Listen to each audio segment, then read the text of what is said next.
No matter how you look at it, the main constant in our life is change. I've learned that by embracing those inevitable shifts, things can be very interesting or a real drag, but it helps me try to be the best human I can be. Sometimes I can actually pull that off. As each of us navigates our lives in different ways, there are so many transitions.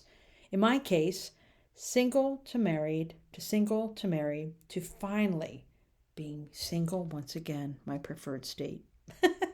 Child free to parenthood, East Coast to West Coast to East Coast to West Coast to East Coast. I'm never still for very long. And it is an epic journey of a lifetime to understand who we are in this world as individuals, as part of a community. I sometimes really suck at it. Sometimes I'm meh, and sometimes I shine.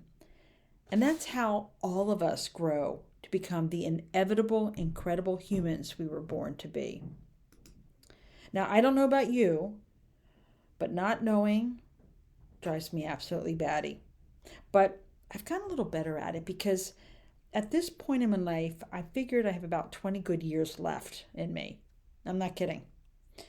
And I'm not resting on any kind of laurels. Instead, I'm determined to pursue adventure and embrace that I just can't know everything, and that's okay. With learning, trying, and exploring, each of these experiences lead to understanding, accomplishment, and discovery. New places, new faces, new ideas, a life that is rich with connection, wonder, and magic. Of course, a little predictability ain't so bad in this Adventure Broads book, but truth be told, magic does happen in those unexpected moments of not feeling so secure. You know what I mean, doing the scary stuff. Doing things like, I don't know, moving to a state you've never been to. I did that. I moved to Providence, Rhode Island, a sight unseen. I've learned that doing the scary stuff has added a lot of meaningful depth to how I see the world and how I am in it. For example, this formerly painfully shy girl has started a new career as an actor. I don't know what I don't know yet, but being in that in-betweenness really is a blast and a half. There's always going to be moments of uncertainty.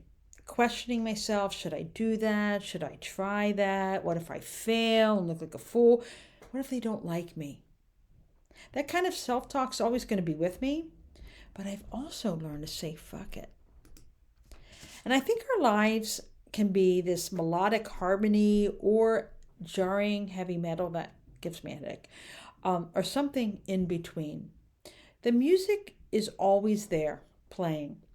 And by combining it with the fancy footsteps of our own melody, we can create a performance of epic proportion. Now, we're all familiar with the expression, life is a tapestry, right? Really, life is an art. Just pause for a moment and think about how you got to this moment.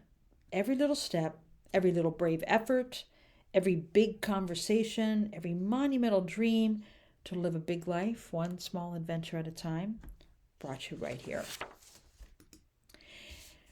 Each mistake, each tear, each smile exchanged, each pause before play likely included moments of flux. The in-betweenness of yes or no. Now there is a powerful moment of flux. Gently we're pushed, or maybe not so gently in some cases, to write our next chapter with each one of those. Now we shed unnecessary layers. We grow a thicker skin. We put on our wings of possibility to take flight. And then we're off. And some might say, don't look down. Don't make eye contact. But I say, look all around and see who and what is looking right back at you. While being in flux, being in between might be a bit annoying or frustrating, the power of pause and mindful awareness of what sits before you, and it might actually really surprise you. You might be sitting next to the sweetheart of your dreams. You might be in a visit that blows up your mind with new ideas. Or absolutely nothing beyond silence, and that's okay too. But do put on those dancing shoes, dear one, and don't let the fear of missing a step or stepping on someone's toes stop you. Let it fill you up with excruciating excitement and help you shout out to the world, I can't wait to live this day as fully as humanly possible. It's in the flux of living that we become the actors in our own movies, right? In my life, my scripts change all the time. Not always the same storyline, but I'm always striving for the happy ending. As a multi-passionate creative, I wouldn't have it any other way. It keeps me on my toes, and it keeps a smile on my face. Change is not our enemy. It really can be our friend because it helps us learn, grow, and connect. It does keep us on our toes. It sometimes knocks us on our butts, but when we get back up, brush ourselves off, and take that next step, we truly win.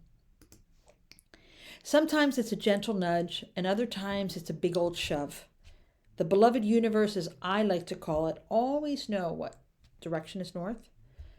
And when we lose our sense of direction, of what feels really true to us, we can reclaim it by trusting ourselves to get back on the right path. We always will figure it out. And the beautiful thing is, not only can we nudge our little caterpillar self along, we can also help others on their journey, like opening up our hearts to compassionately share some words of encouragement with a stranger, to forgiving the trespasses of a beloved with a big dose of grace. The ever-changing colors of living are sometimes vibrant, dull, sparkly, my favorite, and sometimes non-existent. But after many a storm comes a rainbow of opportunity, joy, and breathtaking awe that, well, we get to live yet another day.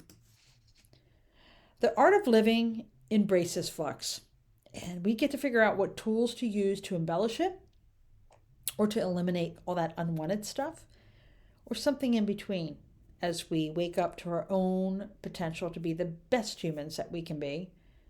The not knowing causes us to pause, to consider our what's next, and that is powerful.